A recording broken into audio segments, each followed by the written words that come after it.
Okay, what is going on, guys? Welcome back to our channel. Today we have a story time video for you guys. Just a quick experience of what we went through with immigration status or green card, however you guys want to call it. Yeah, so I'm gonna talk about not the whole process. I'm just gonna talk about the interview in Ciudad Juarez. I did have to go out of the country to be able to become a resident. I was brought here when I was 4 years old. You know, I lived all my life here. I applied for my DACA when I was a teenager, and then I got married to this guy. This guy, just like that, all dry, all crusty. So I got pregnant with twins, and we didn't decide to do it right when we got married, so we waited until I had the babies. That way, like, if anything happened, if I had to get out of the country, they would be here. So then we finally put in the application. We got everything settled. I got pregnant again, had our twins again, so we had to wait until I had my interview. When she got pregnant with the other set of twins, with the girls, it was like right in the middle of the whole process. So that kind of like delayed it. But after, you know, the girls were born, she got her... We continued our process. She got, like, we call it like the forgiveness, which is like, you send out a request for her to get forgiven or not, to see if she's gonna have to leave the country for 10 years, or, you know, you're gonna go get just your interview and come right back. So basically we got a forgiveness approval, pretty much saying, you know, we're just gonna go for the interview and come back. But the fear we had was, you know, anything can change when you go to the interview, depending on how you answer their question. Your lawyer is gonna advise you on what to say based on like your paperwork, and you know, everything should go good. Just as long as you do what you're supposed to do, you should be fine. So we were fine, and that's it. So we got on the bus, on the Greyhound, and we were like a day and a half on the Greyhound bus all the way to Texas, and then from there we took a taxi into Ciudad Juarez, where we stayed at we got to a motel, which was like literally walking distance, like 20 minutes to where like all the place was, you know, the interviews place. And like it's all together.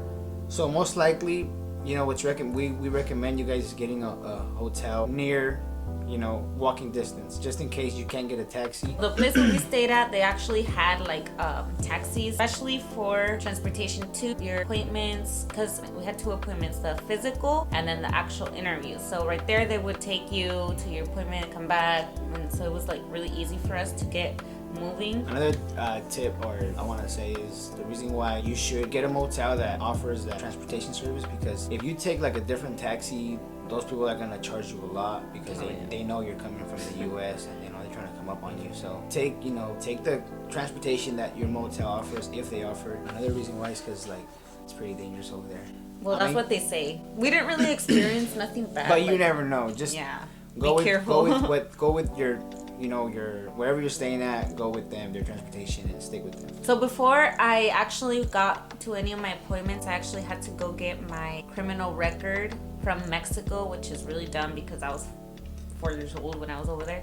But it's better to have everything, like diplomas, letters, hospital. They told me to get my criminal record from the United States and Mexico. There's more likely going to be people who already got interviewed and were missing some papers. So it's good to ask questions to like the people who already been interviewed and it didn't go well. They were missing some papers, so just ask them, what were you missing, or what did you just didn't like have? Their experience. My first appointment was my physical appointment. They required me to have all my shot records. They do the shots there if you're missing any. Just, you can't have your phone, you can't have somebody else with you. So it was scary. I was nervous. They ask you questions like if you do drugs, alcohol, like all your lifestyle, and they do an eye exam. That's pretty much it. Everything was pretty easy. I didn't have to pay for shots because I already had all of them, and I just had to pay for like the results. I had to pay for just the fingerprints then? Oh yeah, we had the fingerprints appointment. You had to pay for that. I paid $600 for something. I know it was $600. And the results, and they give you they gave us like a little CD in a packet or something, but we couldn't open it until the actual appointment. You're not supposed to open that packet at all. Okay. So after that, we wait 2 days, because her appointment for like her physical, her fingerprints, and her vaccinations is like 1 appointment. And then after that, you have your second appointment, which is your interview, and then you're done. After that, we had 2 days to just kind of kick back, relax, go enjoy the mall, go get something to eat, go explore. But you don't want to go too far. Remember, you can't trust nobody, so just be real careful like what you do, because you know, you just never know. So The only crazy thing that happened to us was on the way, we went to go eat, and on the way back, we walked right by like this guy who had like an AK-47, and he had like a bunch of like strap guns on his laps, and he was just like being lookout, and there was like 3 other guys Like a little restaurant. in the restaurant that was with the where we were staying at. Like somebody was eating there, and they were like just keeping lookout, and we were just like, whoa. Like nice cars and like. Yeah, so you know, you Like just, a gang and or it, it's different over there. Yes, it's different. So you just gotta be real careful. I advise don't wear nothing flashy. Don't take like your Yeezys. Don't be wearing your Jordans.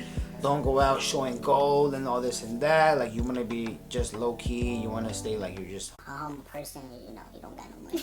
You gotta think about it. In that area, it's like everybody's going for that purpose. You know, everybody has money. Everybody, you know, you have to be paying for food. You gotta pay for where you're staying. You gotta pay for taxi. You want to go eat. So And that's for other people there, yeah. people there know you have money. So they're out there to come up. So you just gotta be aware of those things. Just stay with other people around you, like.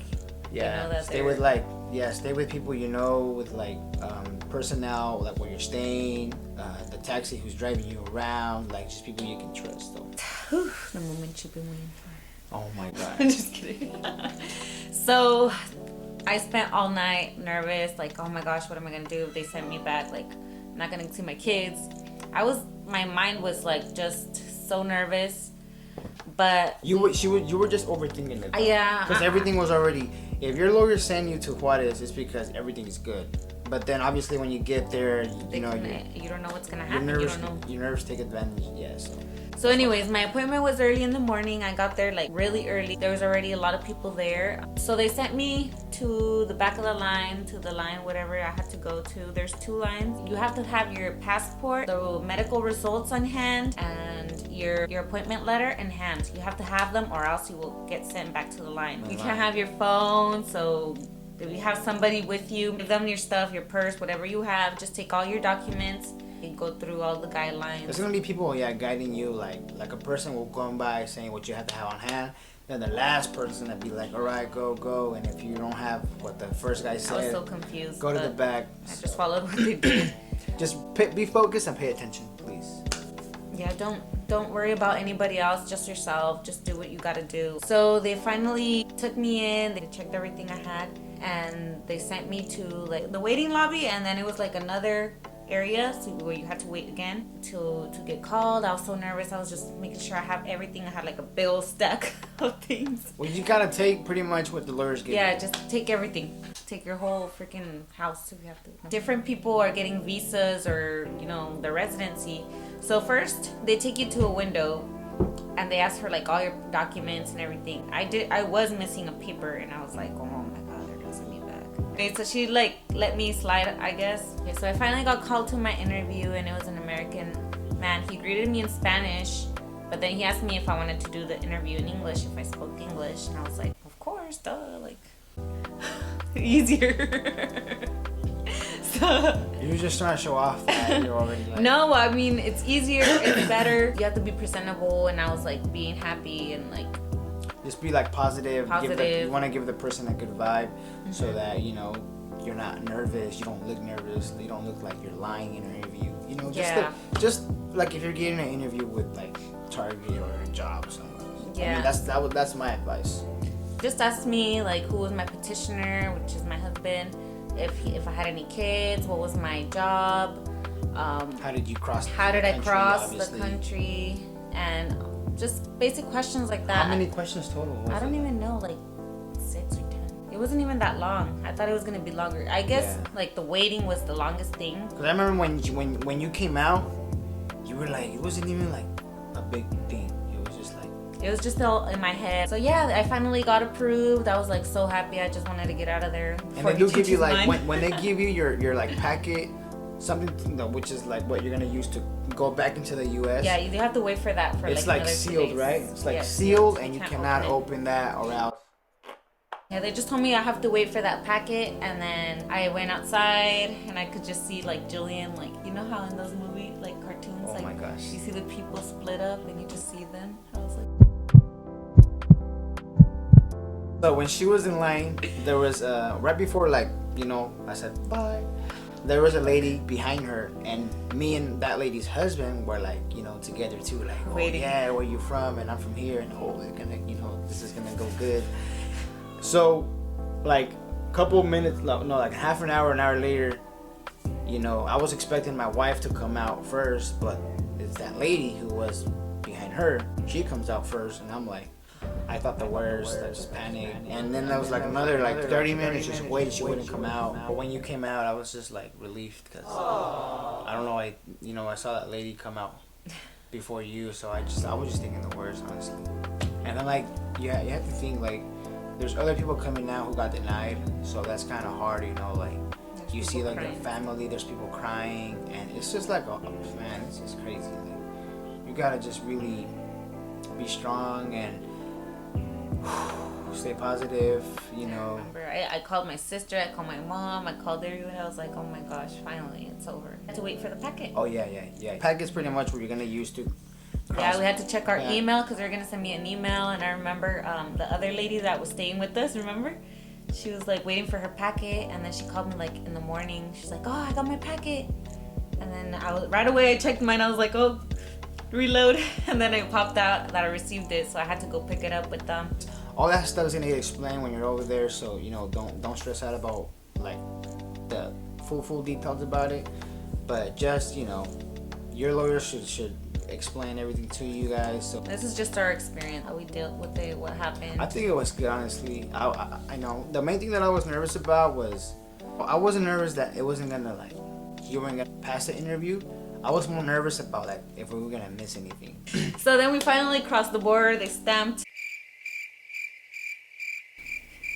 me to get through my passport, and I was just like, am I really crossing right now? Oh my god. So yeah, that was pretty much it. We came back, and there my was dollar another baby. day and a half back to home, and you know, finally seeing our babies, and here we are. So anyways, I hope you guys found this video. Helpful and positive. If you guys have any questions, make sure to let us know. We'll answer Comments. anything you guys If want. you guys like this video, give it a thumbs up, and yeah.